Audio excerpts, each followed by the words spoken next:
Амин. Колко души сме тук? Над 50 сигурно, нали? Ако за един месец, не всеки, а половината от нас, доведем още един човек, колко души ще стане? Ами ако следващите 3 месеца всички от тия 170 примерно, доведем още по един човек, колко ще стане? Хареса ли ви, пак ви питам днес? Знаете ли защо? Хареса ли? Ами ние трябва да сме егоисти. Трябва да кажем на света за Исус, трябва да ги доведем и другите хора. Знаете ли този свят колко се нуждае от Господ? Знаете ли колко хора днес имат проблеми, колко са отчаяни? Ние може и да имаме хора, но ние имаме Господ. Ние имаме някой, с който преминаваме през тия неща. И при нас е друго, при нас е по-леко. Докато тези хора няма на кого да разчитат. Както каза и брат Иван, ние имаме бъдеще и надежда. Разбирате ли? Ето Иван е наш плод, знаете ли? Техните ходеха в църквата във Велико Търново много време, но той не се покая, не прие от тях. Отидохме една зима с сестра Юля там на гости и той прие от нас, той е наш плод. И го дам за пример, вижте колко е млад и колко обича и търси Господа. И ние можем. И вие можете. Март месец го обявявам за месец на евангелизирането. Другата седмица ще донесем още брошури, ще напечатаме и вътре брошури, които са с адреса на нашата църква и който има в сърцето си да евангелизира и да се включи в това. Нека да остане след служението, за да може да си направим план, график. Ако искате, както и да е, някой ако не знае как, може да го обучиме, да го екипираме, да му обясниме как. Знаете ли, по-миналата седмица майка ми дори ходи в друга църква, но хората евангелизират. Жената в болницата поиска брошури. Знаете ли, че поне 4-5 жени там се обърнаха към Господа. Знаете ли на мене какво ми се случи миналата седмица? Просто отидох да купа от един склад турски на едро чаршафи. И просто на момента жената, която работеше там и при уша, и аз първата ми реакция беше да се помоля за нея, въпреки че тя вярва в Аллах. Аз се помолих в името на Исус. Знаете ли, че ние, ако се огледаме около нас, ще видим колко много нужди има. Значи, ще говорим за два вида евангелизация. Първо, обща, която да раздаваме брошури. Има семейства и брат Сашо и Страл Бена ходят сами, раздават брошури, дори слагат по почтата. Това е семе, разбирате ли, ние сееме. Не знаем кога един ден тези хора ще се обърнат към Господа. Но второто и най-личното и най-важното е личното евангелизиране. Когато ти хванеш някого, започнеш да се молиш за него, започнеш да го търсиш, живееш с него, започваш да му говориш Словото и този човек да дойде и да стане част от църквата. Разбирате ли? Това е много важно. Айде да се замислиме и ще ви накарам тази сутрин да се замислите, въпреки че не това е проповедта ми. Всеки един има от нас познат, близък, роднина или приятел, който не е вярващ, който още не се е покаял. Вижте колко много работа имаме, брати и сестри. Нека да не бъдем егоисти. Моля, огледайте се, Господ е казал, давам, сте приели, давам, давайте. Разбирате ли, това е много важно. Омръзна ми да идват хора и да казват, ма защо църквата ни не расте, ма защо нямаме финанси, ма защо нямаме сграда и едва ли не обвиняват само нас, пастора, служителите. Искате да ви кажа нещо ново? Това е ваша отговорност. Не е само наша. И вие може да благовествате, и вие си четете Библията. Господ не е казал в Словото си, пастора, служителите да ходят да благовестват, само те могат да се молят, само те могат да полагат ръце. Така ли пише в Библията? Не пише така, нали? Казва Господ в Словото си. В мое име демони ще изгонвате. Кой? Всички ние. Словото само за мен ли? За всички нас. Дори когато го проповядваме и друго искам да ви кажа преди да започна да проповядвам. Не гледайте на човека, който стои отпред. Гледайте на духа вътре в него, на това, което излиза от него. Защото тук, който и да застане, мислите ли, че Господ ще даде славата си на друг? Бог ще говори, приемете доброто. И тук сме като един канал, като един маркуч, чрез който Господ иска да ви благослови или да ви напои. Спомняте ли си случката с Ана? Пак ще я повторя. Ана, когато отиде в храма да се помоли, свещеникът помисли, че тя е пияна. Отиде и каза: жено, защо си се напила толкова рано? Забележете, свещеникът. Тя можеше, пак го повтарям, проповядва по това, тя можеше да се нарани. И в днешно време сигурно всеки от нас ще постъпи така и да каже: то свещеник нормален ли е? Той е чувен от Господа, аз съм проокорчена в духът си, дошла съм да се моля, а той ми казва, че съм пияна. Щеше да стане да си замине. И щеше ли да получи своята отговорна молитва? Щеше ли да зачели да роди Самуил? Не, нали така? Но вижте, тя не погледна на служителя. Тя прие думите му. Той я благослови. Разбирате ли? Тя прие думите му и те донесоха живот вътре в нея. Това е същото. Защо започвам с това? Защото днес ще говоря неща, които няма да ви харесат. И тези неща Бог ми ги е дал и ме изобличил първо мен. И това, което ще говоря, се отнася и за мен. Защото съм чувала и такива неща. Пример, който и да проповядва, след това има изказване. Ама то, защо не се погледне него? Вижте, спрете с тия неща. Всеки да гледа него си. Тогава ще се оправи. Чувате ли? Всеки да вземе Словото като огледало и да гледа него си. Молете се за брата и сестрата, когато виждате проблеми и недостатъци. Молете се за тях, не ги обсъждайте. Словото, което тази сутрин искам да споделя с вас, е малко по-дълго и не знам дали ще имам време, може да го направим на 2 части. Нека Бог да е контрол на всичко.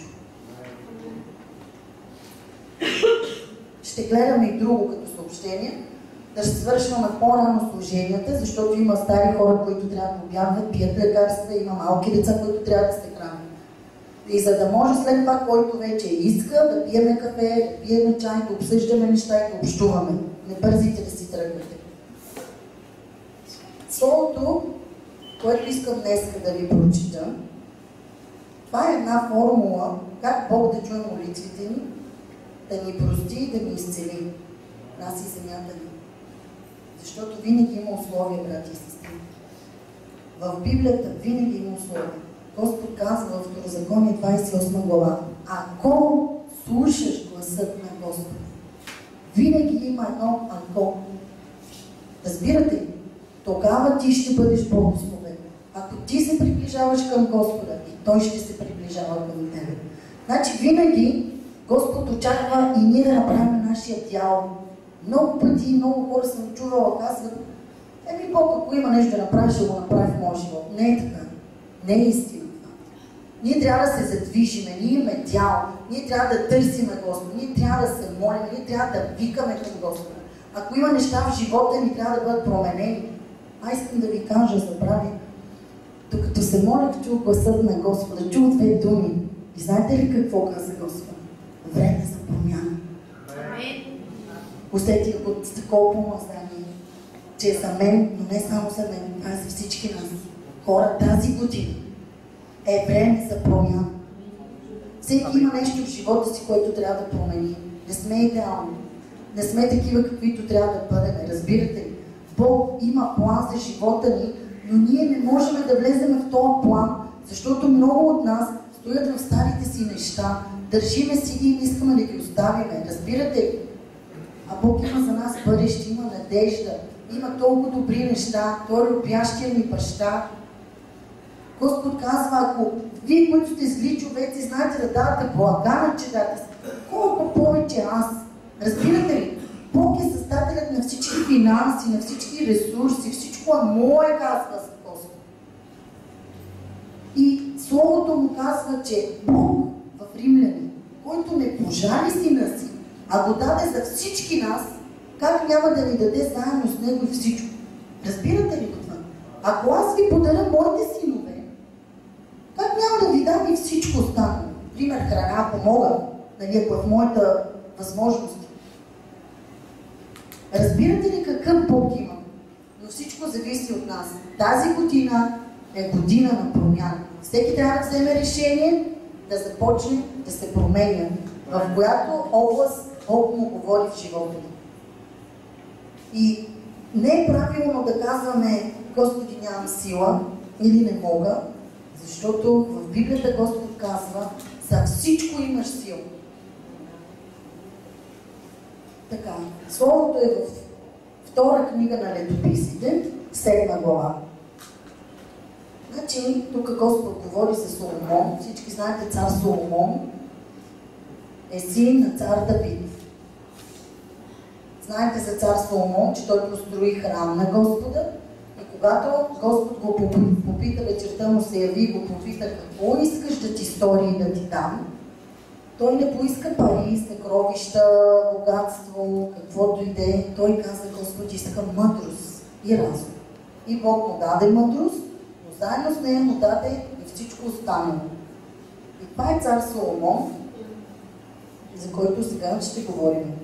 Тогава Господ се яви на Соломон през нощта и му каза: чух молитвата ти и избрах това място да ми бъде дом за жертви. Ако заключа небето да не вали дъжд, и ако заповядам на скакалците да изплътят земята, или ако изпратя мор между народа си, и народът ми, който се нарича с моето име, се смири и се помоли, и потърси лицето ми, и се отвърна от нечестивите си пътища, тогава ще послушам от небето, ще простя грехът му, ще изцеля земята.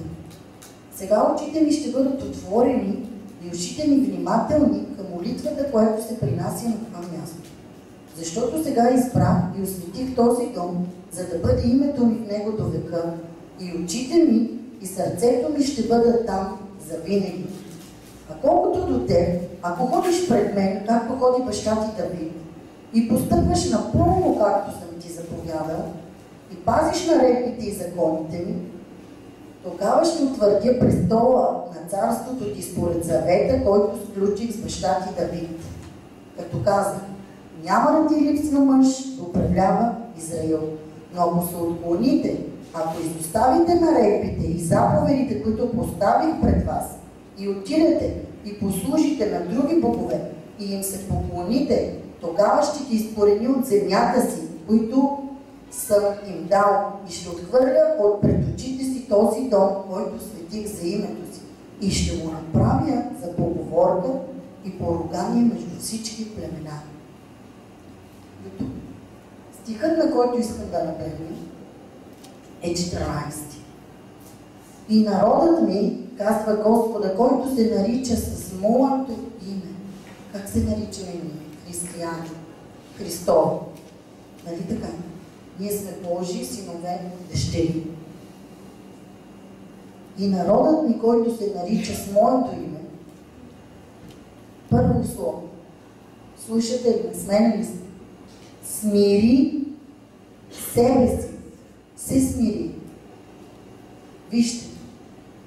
Това са ключове, които и стъпки, които ние ако следваме, Бог ще отговори на молитвите за самите нас и за цялата ни нация. Ако народът ми, който се нарича с моето име, първо се смири, със смирението може да се направи цяла проповед.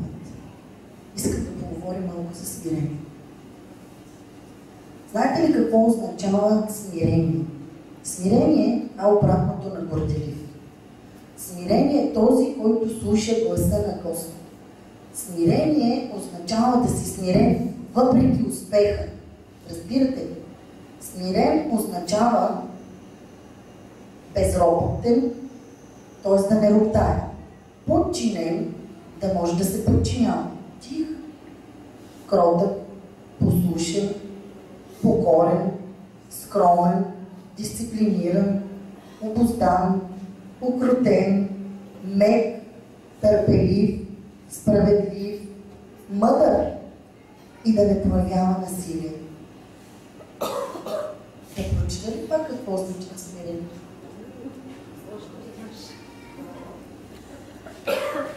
Виждате ли какво означава смирение?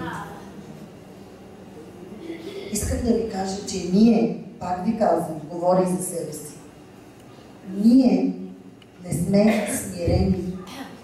Ние не отговаряме на първото условие, бе хора. Разбирате? Ние не сме смирени. Ние не ходим в смирение.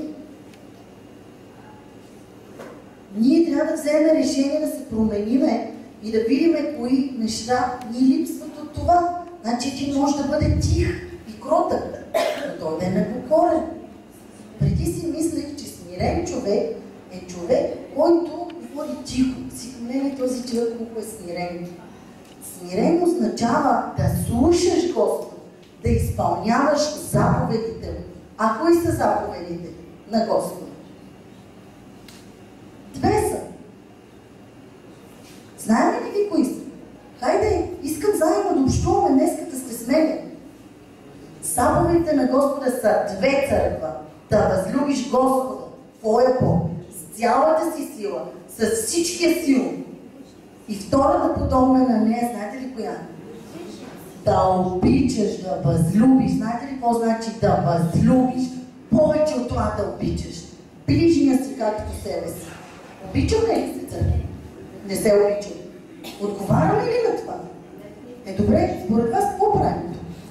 Театър?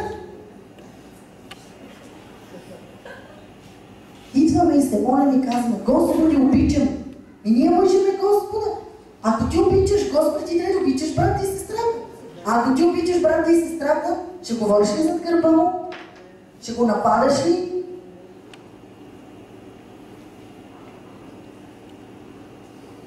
Истина е това, което говорим, нали? И затова започнах с това. Няма да ни хареса Словото.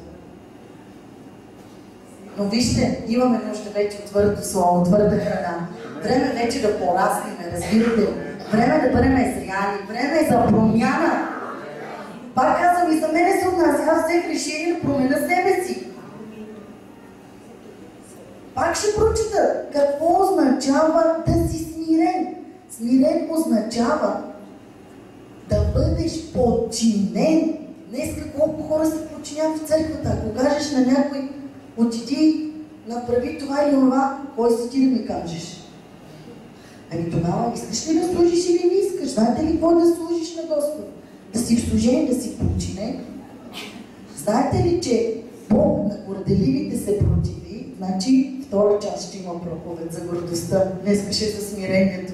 Ще разделиме на две. Съгласни ли сте? Следващата проповед, няма да имаме време, ще бъде за 7 неща, които мрази Господ. И ще наблегнем на гордостта. За да може всеки един от нас да претърси сърцата си чрез Словото, нали така? И ще се молим после, за да може наистина да дойде промяна в нас. За да може да станем смирени. Смирен означава да слушаш гласа на Господа и да изпълняваш заповедите. А не това да си кротек и тих, това, което исках да кажа. Знаете ли притчата за двамата братя? Баща им, дето ги изпрати и каза кой ще отиде на лозето. По-големия каза: татко, аз ще отида. Смирен бе, кротък човек. Той даже и не повиши тон, но той не отиде. А малкият каза: няма да хода, никога няма да отида. Но след това отиде. Кой изпълни волята? Алки. Значи смирението няма нищо общо с темперамента на човека. Разбирате ли го това?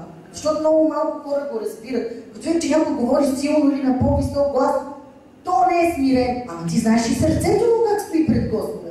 Ти знаеш ли този човек дали не става в 3 часа да се моли? Ти знаеш ли дали този човек, когато Господ му каже: стани, отиди при Иванчо и се помоли, или в болницата при сестрите, и той отива? Ти знаеш ли той как стои пред Господа?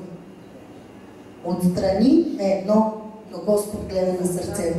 Бог на горделивите се противи, брати и сестри, а на смирените дава благодат. Много пъти гледаме живота на някой, че е подреден. Ами вижте, той човек е платил цена. Той е смирен пред Господа, сигурно. И друго ще ви кажа. Преди смирението идва възвишение. Обратното, извинявайте. Когато ние се смириме, Бог ни издига. Всеки, който е стигнал до някаква позиция на власт, било в църквата, било в служение, било на работното си място дори, този човек е платил цена, този човек се е смирил. Мислите ли, че Бог ще го издигне, ако той преди това не се е смирил? Мислите ли го това? Съгласни ли сте с мен? Има ли неща, за които трябва да работим в живота ни, за да се смирим? По какво ще ни познае света хора? По какво? По смирение, по кротостта. Вижте. Обаче не е смирение, да, искам да говоря малко и за това. Значи, слушайте сега. Смирението е добродетел, но дали го разбираме правилно и дали знаем кога и как да бъдем смирени?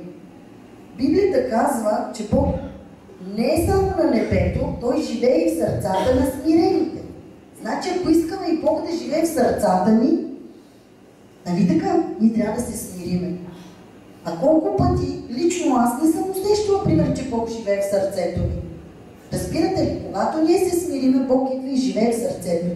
Но искам да ви кажа, че първото качество, което трябва да придобием, за да живее Бог в сърцето ни, е смирение. Но не е смирение овчодушие. Бог не иска да сме овца. Искам да говоря малко и за фалшивото смирение, за да не бъркате и да правите разлика. Значи, не е смирение това да дойде някой да те пребие, да ти щупи крака, пример, или ръка, и ти да му кажеш, аз се смирявам. Разбирате ли? Това не е смирение. Това е религия. Не е смирение също, има едно фалшиво смирение.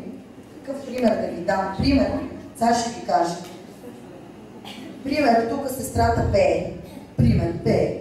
Сестра Ди, пример, пее. И след служението идва някой и казва, сестро, бяха много благословени, пример от тебе, много ни хареса, просто докато пееш ли са помазани. И вижте го, сега ще ви го имитирам, фалшивото смирение, което е грях пред Господа.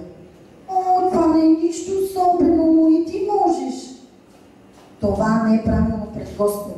Първо, по този начин ти отхвърляш дара на Господа и помазанието на Господа. Второ, ти можеш да заблудиш човека, че той може да пее, а той може изобщо да не може да пее. Съгласни ли сте с мен? Значи, трябва да приемеш похвалата, но да изстигнеш Господа. Съгласни ли сте? Разбирате ли това, което ви говоря? Значи, сестра Дина трябва да каже, благодаря ти, нали така? Но това е помазание от Господа. Това е Господа. Това Бог ми го е дал. Правите разлика за тия неща, нали? Защото да не влизаме в другата крайност, да станаме прекалено смирени. Това исках да ви кажа и за фалшивото смирение. Така. Смирение, знаете ли какво? Аз само да добавя, че има и ласкателен дух. Трябва много да внимавате с тия ласкателни духове, защото Библията казва, че ласкателният дух поставя примка пред нозете ви и може да ви накара да се спънете. Да ви дам ли пример за ласкателния дух? О, ти си прекрасен, ти си чудесен, как проповядваш, като тебе няма втори. И човека може да се самозабрави, да си мисли, че най-добре той проповядва, а в същото време това е нечист дух, който може да го спъне и да памне. Бъдете чувствителни, моля ви се вече към духове. Защото както има ангели, така има и демони. Разпознавайте ги. И ги отдалечавайте от себе си. Бъдете хитри и незлобливи, като гълъбите, казва Словото. Бъдете мъдри. Внимавайте за тия неща. Другото, което искам да кажа за смирението, че смирение е когато имате всичко. Богатство, сила, знание, доброта, да осъзнаеш и да кажеш, Господи, всичко е Твое. Да стигнеш до там, като Исаия, да отидеш и да кажеш, Господи, ето ме. Това е смирение. Смирението е покорство. Смирението е да си готов, когато Господ те изпрати някъде, да кажеш, оставам всичко и тръгвам. Смирението е кротост. А кротостта какво прави? Знаете ли какво е кротост? Кротост е първо да мълчиш, когато те оскърбят. Кротки ли сме, брати и сестри? Не сме. Второ, да отвърнеш на оскърблението с кротост. Правим ли? Не го правим. Но благодаря на Господа, на нашия Бог, че винаги ми дава шанс и Той може да прости всеки един грях и да ни даде сила да се променим. Не исках да говоря за тия неща. Не исках да говоря, но просто усетих, че трябва да се говори за тия неща. Трябва да се променим. Трябва да вземем решение. И ще съм много благодарна на Господа, ако наистина днес някой усеща, че трябва да промени нещо в живота си. Специално аз, говоря за себе си, съм взела решение да работя за тия неща, които ги няма в моя живот, в моя характер. Искам пак да ви прочита какво значи смирен. Смирен значи безропотен. Знаете ли колко християни роптаем, без да осъзнаваме, че това е грях и даже не се покайваме за това. Знаете ли какво е роптаем? Недоволство. Приятно ли ще ви е на вас, като родители, тези, които имат родители, по цял ден децата им роптаят на главата и да им недоволстват. Искам това, искам онова, нямам това, нямам онова, виж другите така и да хленчат. Колко време ще ги изтърпите и ще ги наплясате?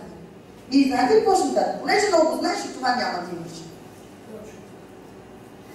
Така ли е? Ами ние трябва да спреме да роптаем, за да може да получим от Господ. Знаете ли, моите синове са много различни. Единия казва, ако имаш пари ми купи това или колкото ми дадеш, аз си направя сметката. А другия се казва, искам, най-хубавото, най-хубаво. И знаете ли какво? Според вас, кой получава това, което иска? То, къде си мълчи, докосва сърцето ми и да кажа, кой бе, аз ли няма да ти купа това? Ето ти повече. А другия, понеже ме ядосва, не знае как да го поиска, знаете ли какво? Докато не се смириш и не се научиш как да искаш, няма да получиш. Защо го правя това? Дали не си обичам другото дете? За да се научи. Защото ако аз му дам това, което той иска в момента, той ще си помисли, че винаги по същия начин трябва да получава това. А той е неправилен начин. Разбирате ли го това? Много е важно как да искаме от Господ. Да не се отдалечавам от темата. Темата е как Бог да отговори на молитвите. И още съм на първата стъпка. Трябва народът на Господ, който се нарича с Неговото име, да се смири. Разбирате ли? Хора, простете, но много хора се молиме на празно и се чудиме защо Бог не отговаря на молитвите ни. Ами викайте, ако искате до утре. Знаете ли за Валаамовите пророци? Чели ли сте? Исаия, когато ги предизвика, когато излезе срещу 400 Валаамови пророци, нали? Той им каза, нека вашия Бог да слезе от небето. Знаете ли какво правеха? Те цял ден викаха, крещяха, пищяха, порязаха се, биеха се. Ама техният Бог не слезе. По същия начин, ако ние не сме смирени, молете се до утре. Четете до утре. Дай целия си имот. Учите по болници, каквото и да е. Но ако не се смириме, Бог не може да отговори на молитвите. Хайде да бъдем честни. Има ли молитви, на които Бог толкова време не отговаря в живота ни? Има, нали? Защо? Защото има и области в живота ни, където не сме се смирили. Пак първото условие да се смириме. Така. Отиваме на второто условие. Въпреки че много има да се говори за смирението, мисля, че това е достатъчно. Защото когато се говори прекалено много, не може да запомним най-съществено. Запомнихме ли какво е смирение? Трябва пак ще ги прочита. Смирението Това е също цената, която трябва да платиш, за да може Бог да ти издигне. Искам пак да прочета какво е смирение. Смирение е безропотен, подчинен, говорихме за тия неща, под авторитет, тих, кротък, послушен, слуша гласа на Господа, скромен, дисциплиниран. Може много да се говори за дисциплината, нали така?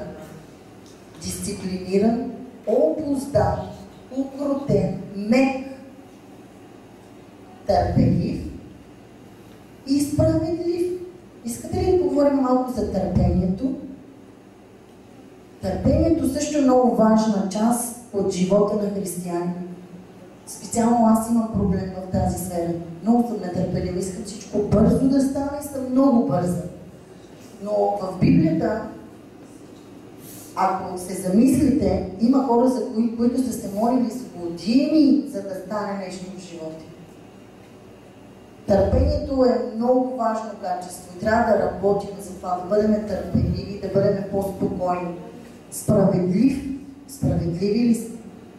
Трябва да бъдем много справедливи, трябва винаги да говорим истина. И никога да не гледаме само за нашето, но да гледаме и за чуждото. Знаете ли какво наблюдавам? Говорим тези дни, общувахме с някои брати и сестри. Защо когато стане въпрос за нещо, където имаме рани, било за нашите деца или нещо, ние не сме справедливи. Това не е правилно. Разбирате ли? Ако хората говорят за моите деца, значи имат право да говорят за това. Аз имам ли право да се сърдя? Или хората, ако говорят за мене неща, които са истина, имам ли право да се сърдя? Дори да говорят неща, които не са истина, имам ли право да се сърдя? Нямам право да се сърдя и в двата случая. Знаете ли защо? Защото в първия случай Бог ще воюва за мен и ще ме защити. А във втория случай аз съм допринесла и съм виновна за това. И в двата случая нямам право да говоря. Искам да ви дам още един пример. Например, някой обиди мен. Пример. И моята приятелка, пример, човека не е говорил нищо за нея, обаче тя е обидена и тя е разсърдена. Слушате ли ме внимателно? Какво може да се получи? В случая Бог ще изобличи този, който мене ме е наранил, той ще дойде и ще си поиска прошка. Бог ще ми даде на мене благодат да проста, защото съм наранена. Разбирате ли ме? Следите ли ми мисълта? И ние ще си оправим взаимоотношенията. Права ли съм? Смейна ли сте? Ами моята приятелка, която се е наранила заради самата мене, е влязла там, където ни е мястото, да ви питам, тя ще бъде ли изцелена? Не. Защо? Защото човека не е наранил нея, следователно няма да си иска прошка от нея. Следите ли ми мисълта? А и Бог няма да й даде благодат да прости, защото тя не е наранена, не трябва да се наранява. И какво става? Тя ще живее с отречение. Има го и това. Внимавайте и не заставайте между двама души, които имат проблем. Ако застанете, отидете като миротворци. Разбирате ли? Или се молете за тия неща, но не влизайте в такива неща. Пак ще ви дам един пример, чето мисля, че беше братска любов, не съм сигурна, за двама души, които били заключени на сутринта, трябвало да бъдат измъчвани и убити заради Христос. Единият бил възрастен старец, а другият бил младеж. И вечерта в килията младият се порязал и много го заболял. И казал: Господи, как ме боли тази малка рана, как ли ще издържа утре на тия мъчения? И старият брат се обърнал и казал: Синко, сега нямаш благодат за тази рана, за това те боли. А утре ще имаш благодат и няма да усетиш никаква бол. Разбирате ли го и това? Това са практични неща, които ви говоря. Практични неща. Но трябва да влезат в нашия живот, в нашето ежедневие. Защото, пак говоря, ако сме семейство, ако сме истински брати и сестри, ние ще се приемаме такива, каквито сме. Знаете ли какво? Аз обичам моите сестри. Ние не сме идеални. Всеки си има недостатъци. Но вижте, замислих се, че когато обичаш човек, ти се смееш дори на недостатъците му. защото го обичаш. И обратно, когато някой човек ти е неприятен, и говоря за вярващи, говоря за брати и сестри в църквата, човек каквото и да направи, ти не го харесваш. Ти просто вече си сложил очилата тъмните. И ти не го харесваш. Ами той човек може да дойде и ти каже здравей, изглеждаш днес добре. И другия, понеже вече си има болно мислене, не е среща, то ми се подиграва. Откъде на къде ще ви каже, че изглеждам добре? Има ли ги такива неща? Има ги. Дошло е времето днес да си отидат. Искате ли да ги изгоним днес? Да ги изгоним от нас, да ги изгоним от сърцата ни, да ги изгоним от църквата ни. Защо да ги изгоним? Защото е добре за нас. Защото това е условието Бог да отговаря на молитвите. Има ли човек тук, който иска Бог да не отговаря на молитвите му? Няма. Нали така? За какво сме тук? Ако ние нямаме вяра, ако ние не вярваме, че Бог ще отговори на молитвите ми, аз не знам какво правим тук. Нали за това идваме? Да се молиме и Бог да отговори на молитвите ни. И значи спираме за смирението. Продължаваме натам. Така. И народът ми, който се нарича с моето име, се смири. Разбрахме. Първото условие е да се смириме. Второто, и се помоли. Второто условие, Бог да отговаря на молитвите ни. Всички знаете молитвата. Молитвата е нещо много важно. Няма нужда да говоря за нея. Знаете, че без молитва Бог не може да ни даде нищо в живота ни, защото ние трябва да го изповядваме, ние трябва да сме конкретни, ние трябва да кажем на Господ какво искаме конкретно в живота ни. Знаете случката за слепеца, който викаше след Исус?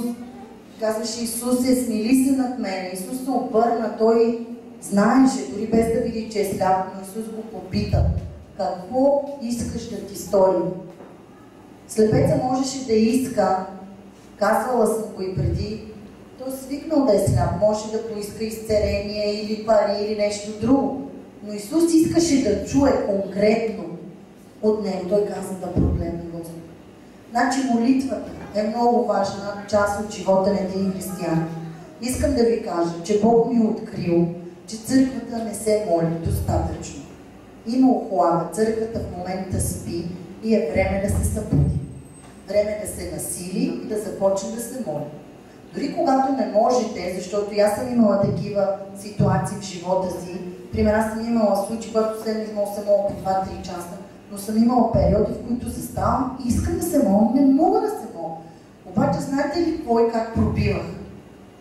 Заставах присъствието на Господа, защото знае, че има едно слово: замълчи и знай, че аз съм Бог. И толкова ми беше трудно да се моля, не може да си отворя устата да се моля. Обаче заставах в присъствие на Господа и казах: Господи, това време го отделям за Теб. И мълчах, разбирате ли, продължението на 10 минути, 15 минути. Това беше моя начин. И знаете ли какво? Слизаше такова присъствие, слизаше такова помазание, започвах да се моля, да плача пред Господа и не можех да спра. Молитвата е много важна, тя задвижва ръката на Господа. Молитвата е общение с Господа. Не може да не се молиме. Разбирате ли? Не може да не се молиме. Трябва да ви стане навик да се молиме. Дори да ви прозвучи религиозно. Намерете си час, време, където ви е най-удобно да се молите. Например, аз сутрин ставам и се моля по-малко, докато пътувам на работа. Но вечер е моето време с Господа. Когато всичко свърши, когато са вечеряли, децата, пример, това е моето време с Господа.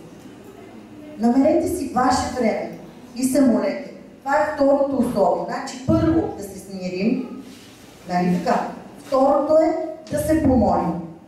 Третото: и потърси лицето ми. Защо според вас е разделено това да се помоли и потърси лицето ми? Нали като се молим много пъти, казвам: Господи, аз те търся, искам да видя лицето ти. Нали пак е молитва? Не, молитвата е ти молиш, ти искаш, ти очакваш. Нали така? Докато да потърсиш лицето на него, ти искаш да го видиш, ти искаш да общуваш с него, ти искаш да си близо до него. Това е нещо по-дълбоко. Искам да ви предизвиквам, църкво, днес да влезете в по-дълбоки взаимоотношения с Господа. Когато се молите да не спрете, когато има помазание, да продължавате и тогава ще влезете в това присъствие на Господа. Тогава вече ще искате да усещате само Него, да видите лицето му, не ръката му, защото ръката му е, когато дойдеш и само искаш и почнеш. Господи, благослови, дай ми работа, дай ми това. Знаете ли, че в моя живот имаше период, в който аз не се молех за моите нужди. Честно ви казвам. Пред Господа го казвам. И знаете ли защо? Защото нямах нужди. Бог се грижеше за всичко, абсолютно за всичко. Ама аз заставах в прома и виках за всички останали.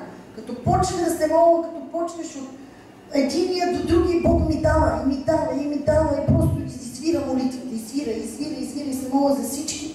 И накрая вече не е време да се помоля за мен и каже: Господи, ти се погрижи за всичко. Знаете ли, Господ, че се грижи по-добре от мене? Всичко ме реждаше. Абсолютно всичко. А тук се хванах напоследък. За какво ви говоря това слово? Защото се отнася и за мен. Не се моля достатъчно и се моля повечето за моите нужди. Викам: Господи, какво става? Не ми харесва това. Някой път чак се чувствам неудобно от това, че само искам нещо от Господа. Заставам и по: Господи, помогни, благослови съпругът ми, пътува всяка седмица, благослови буса да не се разваля, пак 1000 лева за ремонт, благослови снаха ми, бремена, това, напред това. И накрая като след аз половин час не мога да нужда. Не, че не е правилно, не ме разбирайте погрешно. Не, че не е правилно, но аз ви казвам, че е по-добре да се молиме за другите и Бог ще благослови нашите нужди. Значи, смирението, молитвата и потърси лицето ми и се отвърне от нечестивите си пътища. Четвъртото. И се върне от нечестивите си пътища. Всеки има нещо, пак се повтарям, от което трябва да се отвърне. Нали така? Да се отвърнеш, да се обърнеш, това означава покаяние. Пълно покаяние. За нещо. Искам да задам един въпрос. И не се срамувайте да ми отговорите. Кога Бог прощава един грях? Когато се покаяме точно това пред Господа. Ама има още. И когато спреме да го правим. Съгласни ли сте?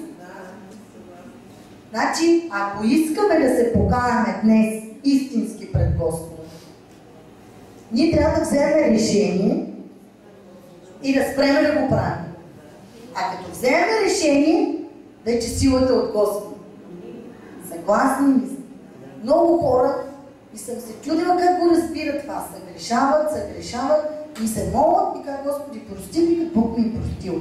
Да, но той продължава да го прави това. Според вас, Бог простил ли му е? А сега ли? Простил му е, защото Бог прощава, но не го е изчистил.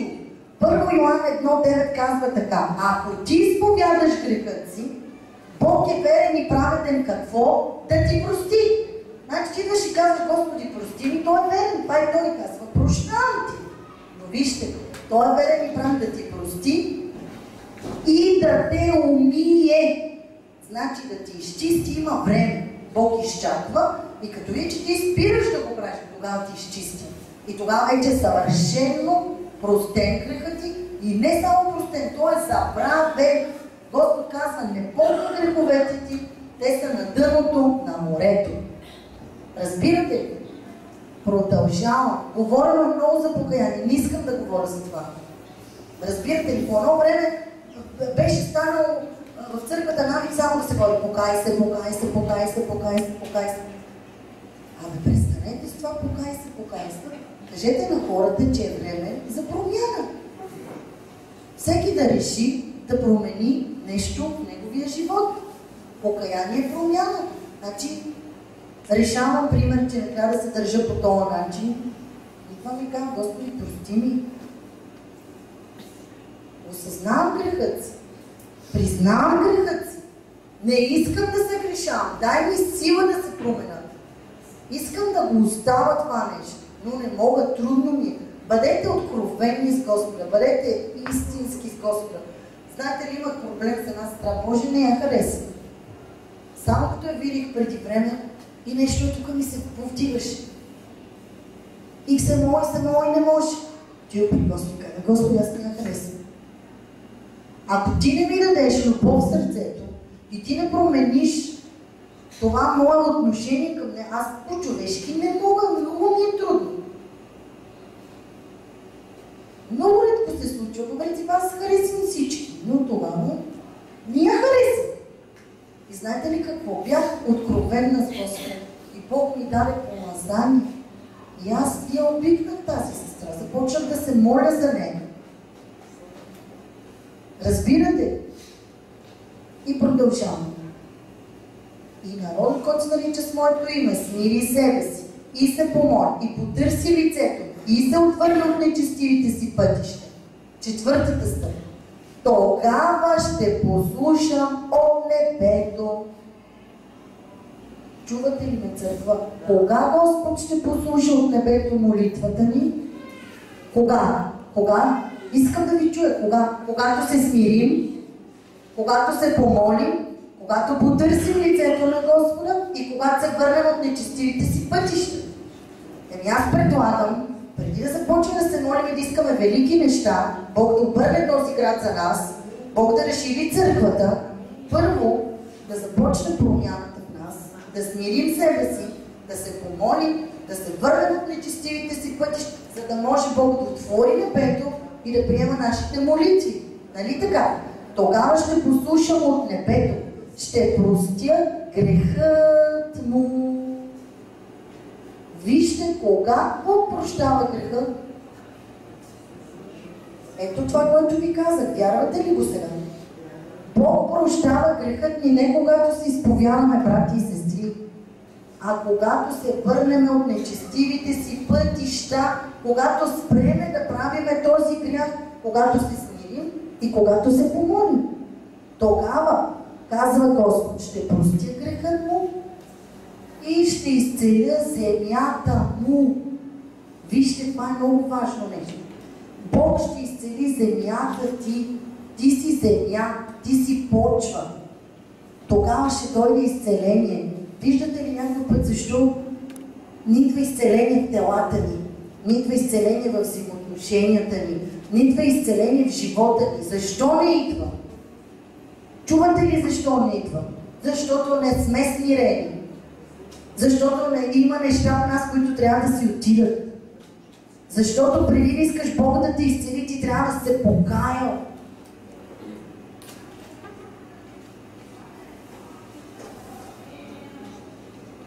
Продължавам. Ще изцеля земята ми. А когато земята бъде изцелена, какво става? Тя започва да ражда, започва да дава плодове. Ето пак още един отговор за това, защо църквата ни не ражда. Защо ние? Давам ли ви отговор на въпроси? Получавате ли тази сутрин отговор на въпроси, които сте си задавали? Ето защо църквата не сте. Ето защо неща не се случват в живота ни. Ето защо нямаме плодове, ето защо ние не раждаме, ето защо нямаме деца духовни. Защото Бог не е изцелил земята ни, хора. Бог иска да те изцели тази сутрин. Бог иска да те освободи. Бог иска всичкото необходимо добро, което има, да ти го даде. Но има стъпки, които ние трябва да предприемем в нашия живот. И аз мога да говоря още много надолу, но нямам време. Искам да се молиме тази сутрин. Искам наистина да се покаяме. Защото наистина трябва да се смирим. Църква. Може да свириш, ако искаш. Църква, Господ не е за подигране. Сериозно ви казвам. Бог е много свят Бог. Бог е много добър.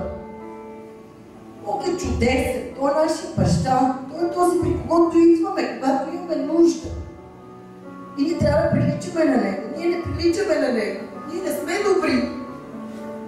Ние не сме смирени. Ние си вадим Словото и воюваме с Него. Това правилно, това трябва да спре. Ние си говорим зад гърба. Това не е правилно. Ние се нараняваме. Защо?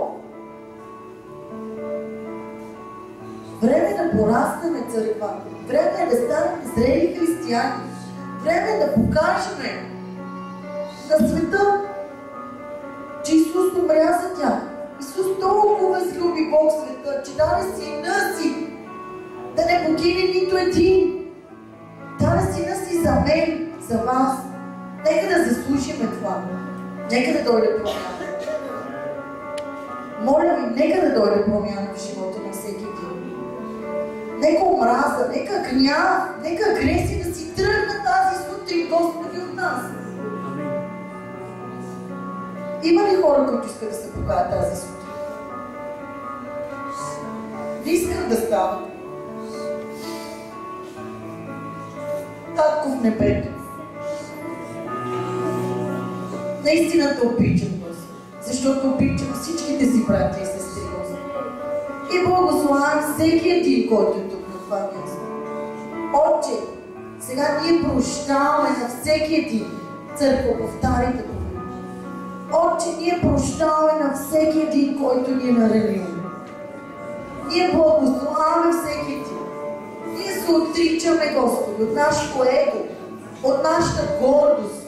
Ние приемаме Твоето смирение в нашите души, Господи.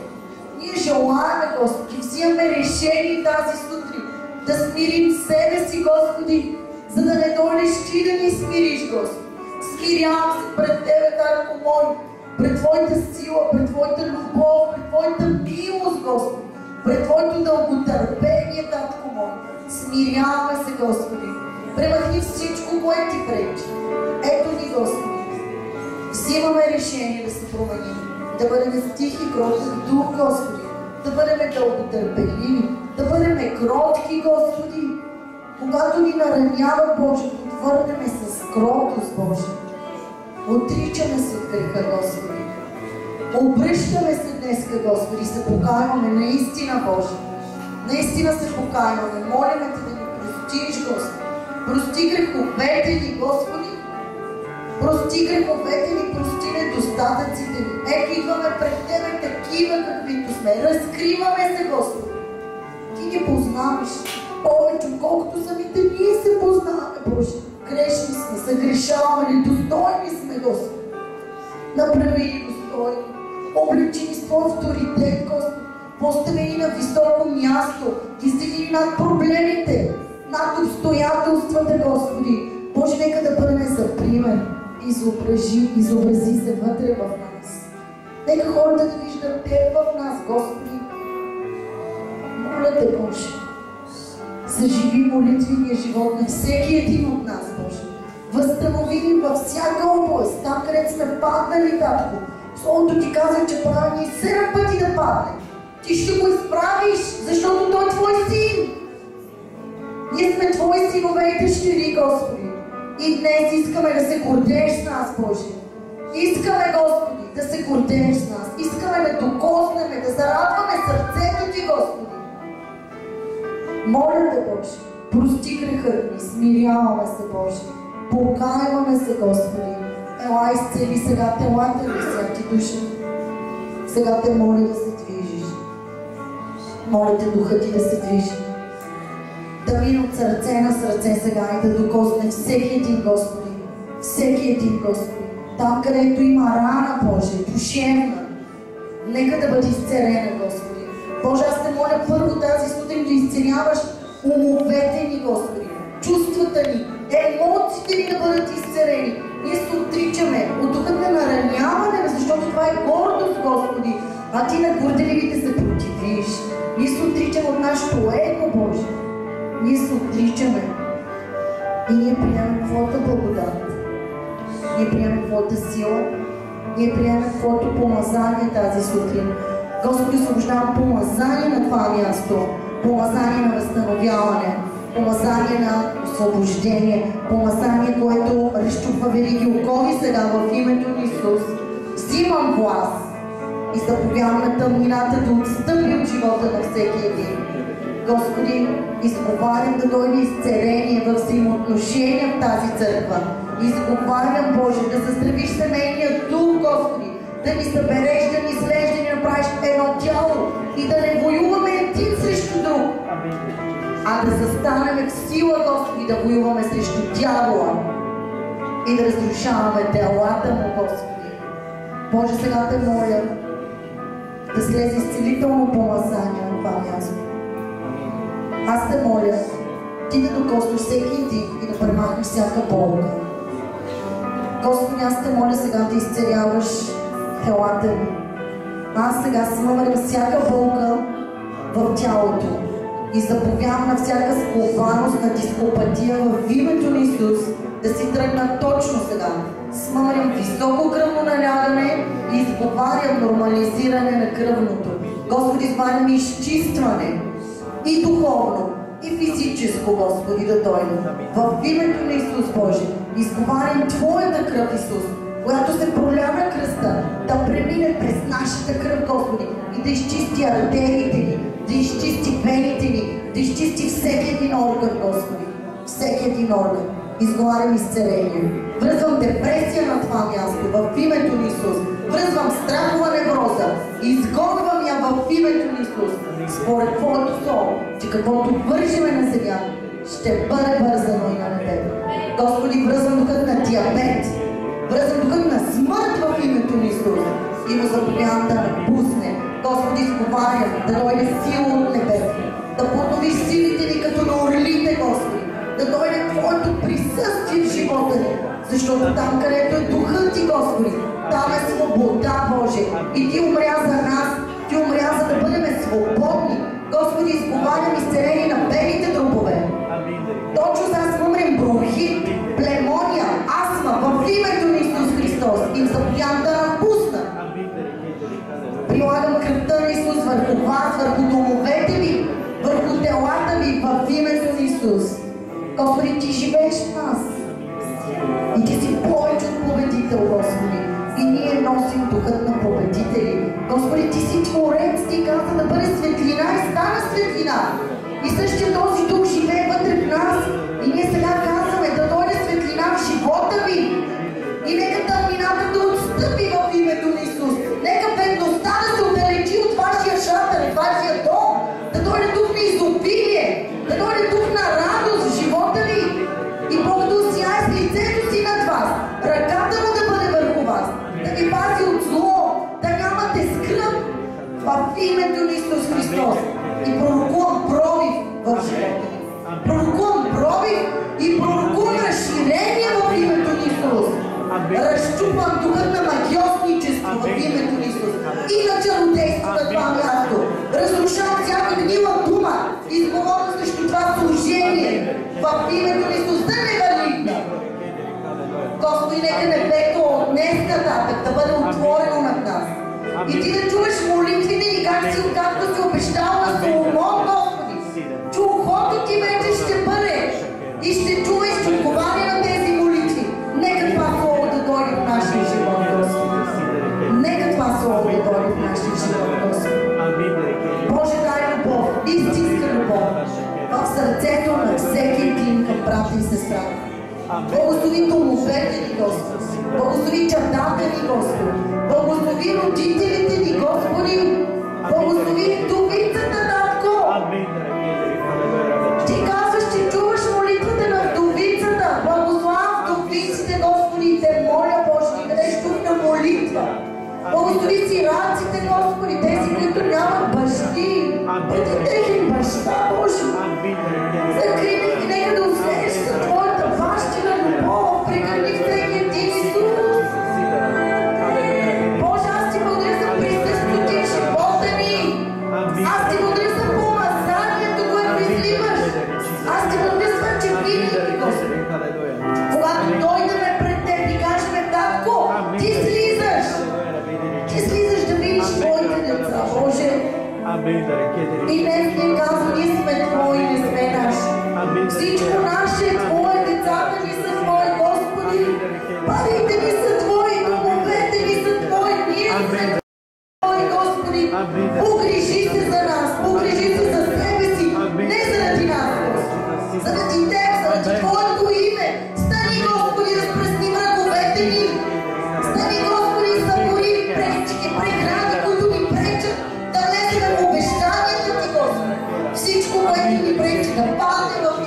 Исус. Отричаме се тази сутрин. Отричаме се от страхове. Отричаме се от страхове от бъдеще. Отричаме се и приемаме бъдеще и надежда. И днес Господ казва, че ще снабди всяка ваша нужда. И днес Господ казва, че вие сте Негови синове и дъщери. Да го търсите и ще го намерите. Да искате и ще ви даде. По-просеното от сърцето. Защото сте Негови. Защото ви изкупил. Защото платил цена за вас. И Господ казва, че ще бъде с нас през всичките дни на живота ни. Благост и милост ще ни следват и ние ще живеем в дома Господен и ние ще виждаме чудесата на Господа. Защото ръката ми, казва Господа, не се е скъсила. Защото аз съм същия, не се променям, казва Господа.